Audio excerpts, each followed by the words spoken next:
quite a session here in store for you this afternoon as we sit down for an intimate conversation with superstar Nick Cannon. He is here today to discuss everything from his career to his candid conversations on the industry and how it's changed over the past few years. Later, we'll honor the recipient of the Mentoring and Inspiring Women Trailblazer Award, NAB's own Michelle Duke. Before we get started, please turn your attention to the screens to learn a little bit about Nick Cannon.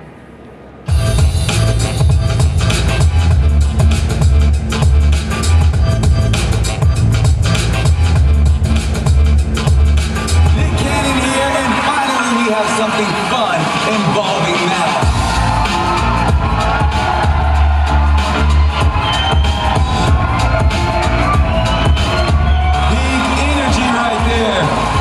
From the big God, singing his eye out. Hello everyone, how you guys doing?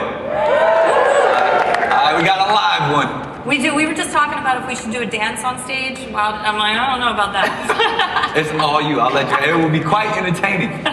So you began your career as a teenager, an actor, on, in Nickelodeon, which is amazing. Can you go back and you're also a multi-hyphenate, record producer, comedian, rapper, radio and television personality, you name it, I think you've done it.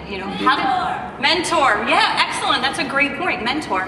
Can you talk about how you got started and, go back to the beginning and why you wanted to be in the entertainment industry? All the way to the beginning? All the way to the beginning. Oh man, yeah, so I started in the church, if that's anything. Yeah. I mean, and all of those things that you just mentioned are encompassed in that forum because, it's a place where you go for fulfillment, you go for reassurance, you go for, a certain level of entertainment in that space of someone who can conduct themselves in front of an audience. So I got an opportunity at a very young age to witness some great orators and some great people that, in my family that were in ministry. And I knew I could never be a preacher because I sin too much. So, so I was like, but I love the opportunity of just being able to conduct yourself in front of people and helping people. And that's kind of even what entertainment encompassed for me. So from that, being a kid in the church, I could pick up any of the instruments and play them. I could get in front of an audience and give an Easter speech or altar call, introduction, or any of those things, or singing in the choir. And I think that's kind of what originated my love just for being in front of people. And then from there, I would go to just wanting to be an entertainer. So falling in love with hip hop in the 80s.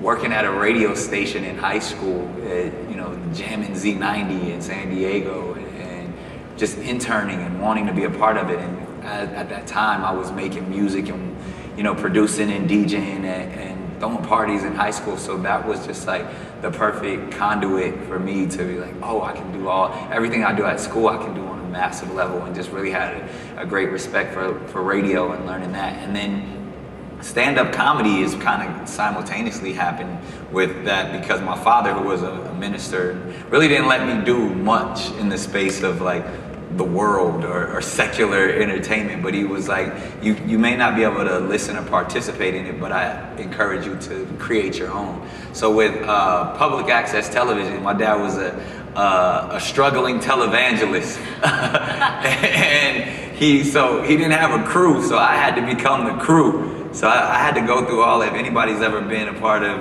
public access TV, before you can actually make a show, you have to go through these workshops. And so like me and my little brothers would have to go through the workshops with my dad. So we were like literally the cameraman, the lighting, we were doing set design. And at like the age of like 11, 12, I learned how to do all of that. So it kind of all encompassed, because in reward, my dad would give me the TV time to allow me to tell jokes or even create raps and things of that nature. So by the time I was like 14, 15 years old, I had put together this persona of wanting to be this multi-hyphenate that could kind of work behind the scenes as well as be on the stage. So, thanks to my dad's preaching, that's what it got me. We were talking backstage about how you do so much. You're flying from Atlanta to Los Angeles to New York. Nick Cannon Radio by Skyview Networks or with Skyview Networks is on 6 days a week. Yes. You're doing Masked Singer, you Wild 'N Out. How do you manage it all? How do you balance that? Well, I got a twin brother that does half the other stuff. I wish that was true. No, honestly, it is all about time management. It truly is. But more than time management, because I always say time is man-made. It's energy management, and energy is God-given, and it's where you place your passions. I always said, like, sometimes if you have to go to, early on, I had jobs where, whether it's fast food or even if it was after school, it would be so draining because I didn't want to be there. You know what I mean? It smelled like French fried grease. I had to work at Wiener Schnitzel and like wear the little hot dog hat. Like I felt like I was never so tired in my life, and I was like a teenager. And I kind of, even at that age, I realized if I put my energy and my passion towards something, I won't have to worry about how many hours are in the day. I want more. I want to get up. I want to do it. I won't be tired. So I always say it's about energy management. And everything that I do, it doesn't feel like work. Everything I do, I'm having a great time at it. I love doing my radio. I love getting up at 5 a.m. and doing radio. Like I would do it because I get to talk about current events. And I'm a DJ. It's like I'm not tired. And whenever I start to feel tired, then I have to reassess what's going on and like, all right, and I call it my personal bandwidth. It was like, do I have enough energy to do all of this? And whether it's Masked Singer, it's something that I love doing. Whether Wild 'N Out, it's my baby, it's my brand. I love doing it. My music, my stand-up, all of these things are things that I would pay to do. And so the fact that I get paid to do it is truly a blessing. We were talking backstage too about, Masked Singer a little bit, and one of the things I thought when I saw the promo for it, I was like, that is a crazy idea for a show. That's what everybody thought. Yeah, and I'm watching the promos with my kids, and we watched it, and then we absolutely loved it. Did you think, by any chance, that it was going to be a success, or what made you decide to do that? How did you go about that? And then tell me a little bit about behind the scenes and how that works. Yeah, I can't tell you behind the scenes.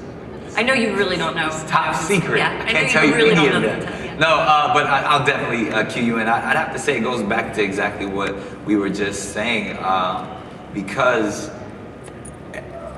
that was an interesting time in my life because I had just stopped doing America's Got Talent. And I actually got to that space where I was like, I don't want to host anything. You know what I mean? I love being an artist.